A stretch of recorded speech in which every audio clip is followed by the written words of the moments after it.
You intend to make an opening statement. On advice of counsel, I respectfully decline to answer and assert my Fifth Amendment privilege. Mr. Thornton, do you intend to make an opening statement?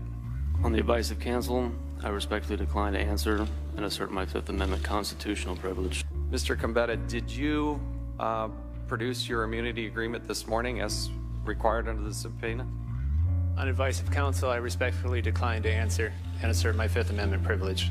As I understand it, you were one of the 2 employees assigned to PRN in the Clinton account. Did you send or receive this email? On advice of counsel, I respectfully decline to answer and assert my Fifth Amendment privilege. If I understand the email correctly, every single employee at PRN could have accessed some of the most highly classified national security information that has ever been breached at the State Department. Can you prove that no other individuals accessed this data or even passed it on to someone else? On advice of counsel, I respectfully refuse to answer and assert my Fifth Amendment privilege. Well, one last one here. Mr. Combetta, you're an IT guy who's paid by the Clintons. Generally, IT guys don't erase their clients' emails unless they're told to do so. So who told you to delete the emails? On advice of counsel, I respectfully decline to answer and assert my Fifth Amendment privilege. Do you plan to continue to assert your Fifth Amendment rights? Is that your plan? Is that your plan? On advice of counsel, I respectfully refuse to answer and assert my Fifth Amendment privilege. And you, Mr. Thornton? On advice of counsel, I respectfully decline to answer and assert my Fifth Amendment. Given that you have indicated that you do not intend to answer any questions out of respect for your constitutional rights, we will now excuse you from the table. Mr. Thornton, given the vulnerabilities identified by Datto, are you aware of any hacks of PRN's systems? On the advice of counsel, I respectfully decline to answer and assert my Fifth Amendment constitutional privilege. Were you interviewed by the FBI? On the advice of counsel, I respectfully decline to answer and assert my Fifth Amendment constitutional privilege. You can't answer the question about whether or not you were interviewed by the FBI? On the advice of counsel, I respectfully decline. Given that the witness has indicated he does not intend to answer any questions out of respect for his constitutional rights, we will now excuse Mr. Thornton from the table.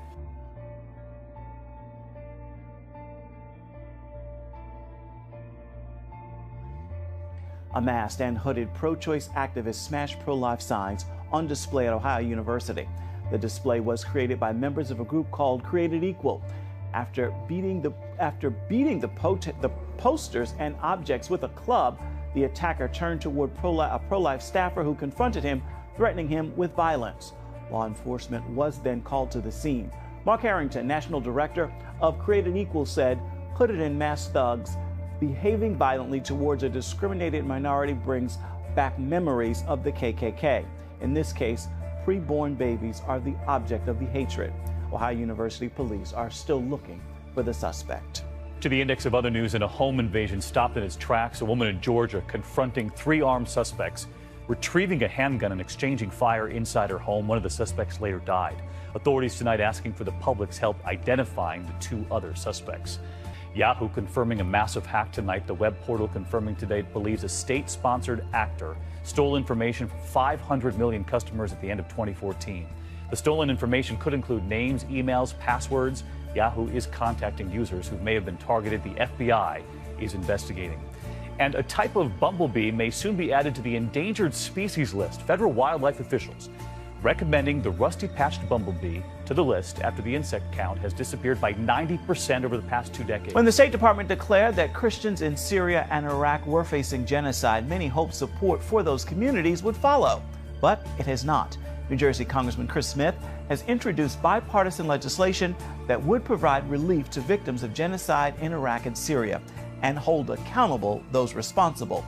Advocates are surprised legislation is even needed to pressure Congress and the president to protect those communities facing annihilation. In the midst of this genocide, saving Christian and other communities that face extinction in Iraq and Syria is part of your mission. There is nothing unconstitutional, illegal, unethical, or unprofessional about prioritizing their need to survival as communities. They are innocent victims of a genocide. If these victimed communities are not receiving aid, you are not fulfilling your mission.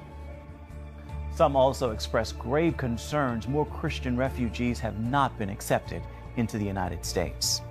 A high school teacher in North Carolina was placed on leave after pictures showed him stepping on an American flag. Lee Francis says it was part of a history lesson about the First Amendment. In a picture taken by the student in the classroom, you can see Francis with his right foot on the flag. Students say that he took the flag and placed it on the floor before stomping on it, and now many are calling the act unpatriotic.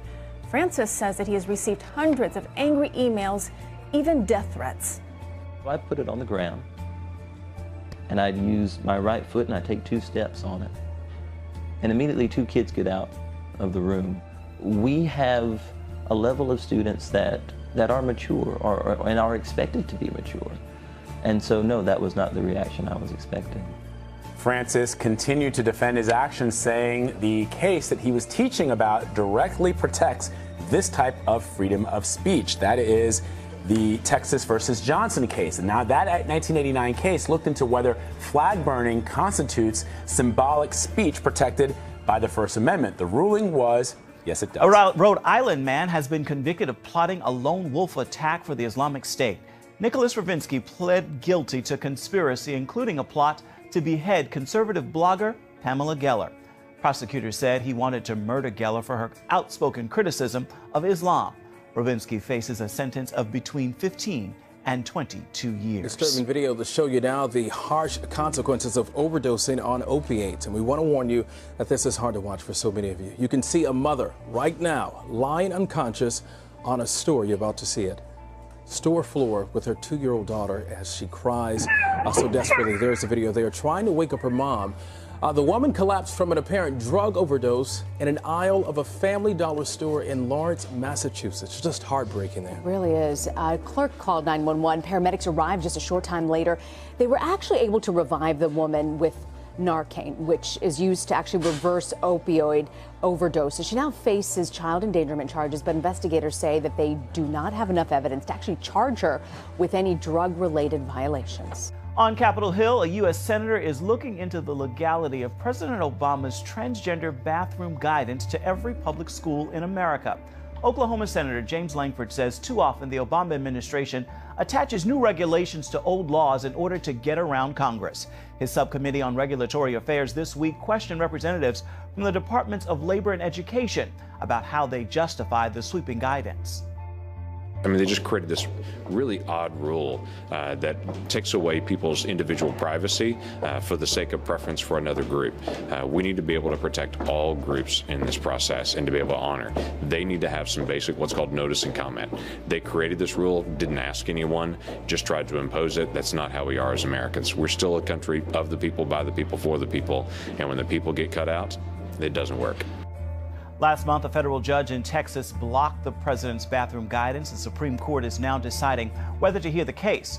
Lankford and other critics of the regulation say issues regarding bathrooms, locker rooms, and dorm rooms should be left up to local and state governments. President Obama vetoed a bill on Friday that would allow families of victims of the September 11th attacks to sue Saudi Arabia. The president said the bill would hurt national security interests and that it could open the doors for people from other countries to sue the United States. But that isn't the end for this bill.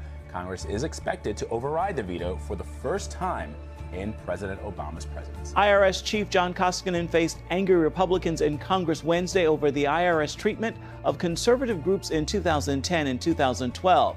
Conservatives are hoping to impeach Koskinen after accusing him of lying, ignoring subpoenas, and heading the agency that destroyed documentation.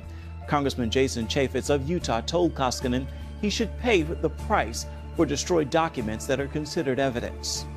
It was a mistake for those tapes to be erased, and I testified with the finance committee. committee. It was a mistake, but they were erased after a duly issued subpoena. That's where we have a fundamental problem. You issue 66,000 summons and email and subpoenas each year. You know how to dish it out, but you don't know how to take it. And so we issue a subpoena. We expect you to comply with it. After a campaign year of trying to remove Koskinen, Republicans still hope to... If you're a Christian and you come into the military today, be careful. Your worldview will come under attack. You know why he knows this? Well, it happened to him. Chaplain Motter was told to hit the road and clean out his desk after the Navy didn't like his counseling on preaching the biblical view on sexuality and marriage. Motter fought back and he eventually won. But once again, another Christian under attack for their biblical beliefs. The Brody Files' Abigail Robertson spoke with the former Navy chaplain recently here in D.C. Can you just first tell me about what you have been through for the past couple of years? It's been difficult for me, but the good news is I won, and the Navy exonerated me from all charges. They put me back on the promotion list. They gave me back my retirement, of which I just retired this week. So I'm speaking to you now as a retired Navy veteran. But a couple years ago, I was detached for cause, brought up on charges for being intolerant, that I didn't care, in private counseling sessions. After 19 years of no blemish on my record, doing great ministry to our armed services men and women, the culture shifted and policies have changed, but Scripture's not changed. So in private counseling sessions, my responses to faith, family, sexual questions as an ordained minister in the Assemblies of God on active duty as a Navy chaplain, those weren't received the way they had always been received in private counseling. They were taken out, there was charges filed. They fired me from the job, and it was an 8-month ordeal. But I just want to thank the Lord for His faithfulness, because the church stepped in. So I thank God for that it was a religious liberty win. It really wasn't about Chaplain Wes Motter per se. And so the Lord has opened up other doors. There's more positives that have come out of it. I cry easier. I think I preach better. I love my wife more. And I am now the newly elected senior pastor of Stone Church in Chicago, Illinois. And so all of these things happened for me to be able to be where I'm at today, and I'm thankful.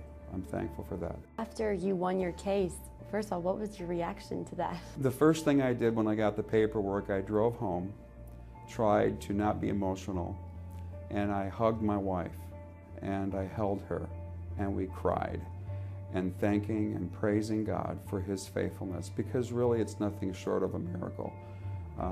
Typically people don't recover from this sort of thing. But I want to encourage your listeners, I want to encourage the body of Christ that, sometimes trusting God is a moment-by-moment thing. Sometimes you have to relearn how to trust God.